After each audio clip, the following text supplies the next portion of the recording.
தேவனே, இன்று என்னை உருமாற்றும். ஆகஸ்ட் மாதம் 13ஆம் தேதி.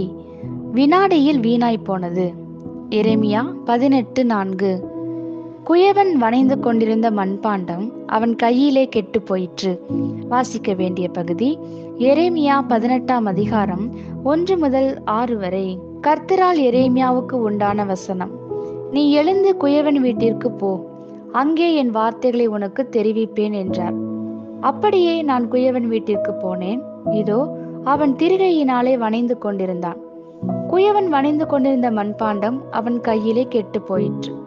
அப்பொழுது அதை திருத்தமாய் செய்யும்படிக்கு தன் பார்வைக்கு சரியாய் கண்டபடி குயவன் அதை திரும்ப வேறே பாண்டமாக வனைந்தான். அப்பொழுது கர்த்தருடைய வசனம் எனக்கு உண்டாகி, அவர்: இஸ்ரவேல் குடும்பத்தாரே, இந்த குயவன் செய்தது போல நான் உங்களுக்கு செய்யக்கூடாதோ என்று கர்த்தர் சொல்லுகிறார். இதோ, இஸ்ரவேல் வீட்டாரே, களிமண் குயவன் கையில் இருக்கிறது போல நீங்கள் என் கையில் இருக்கிறீர்கள். ஆமேன். கெட்டு போயிற்று. என்ன ஒரு பரிதாபம்! குயவன் அதை செய்து முடிக்கும் தருவாயில் இருந்திருக்கலாம். குயவன் கொண்டிருந்த ஒவ்வொரு கனவும் சிதைந்தது.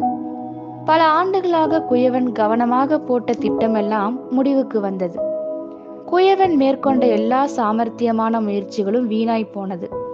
தன் சொந்த கைகளாலே காரியங்களை உருவாக்கும் எந்த ஒரு படைப்பாளியும் அது சிதைந்து போவதால் உண்டாகும் வேதனையை உணருவான்.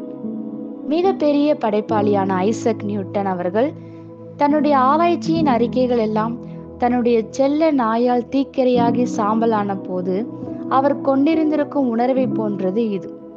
அந்த பாத்திரம் கெட்டு போன பொழுது அது இனி ஒருபோதும் பாத்திரம் அல்ல, களிமண்ணே. அதன் எல்லா மதிப்பும் ஒன்றும் இல்லாமற் போயிற்று. முன்னர் அது இருந்ததை போன்றே ஒரு பயனற்ற காரியமாய் அது மாறியது.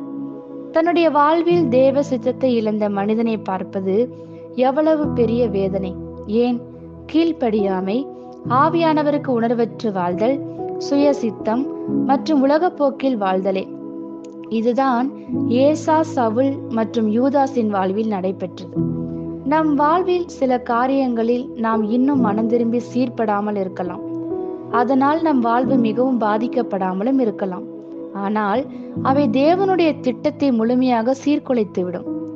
நீங்கள் உங்கள் முழு இருதயத்தையும் ஊற்றி உருவாக்குகிற ஒரு காரியம் உங்களுடைய சொந்த கைகளிலேயே ஒன்றுமில்லாமல் போவது ஜீரணிக்கப்பட முடியாத ஒன்று. சிருஷ்டிகளின் கரங்களில் நாம் வடிவமைக்கப்படத்தக்க வகையிலே எப்பொழுதும் இருக்க நாம் 2 மடங்கு கவனம் செலுத்துவோமாக. பாத்திரமாக இருந்து களிமண்ணாக மாறுவது எத்தனை பரிதாபம்!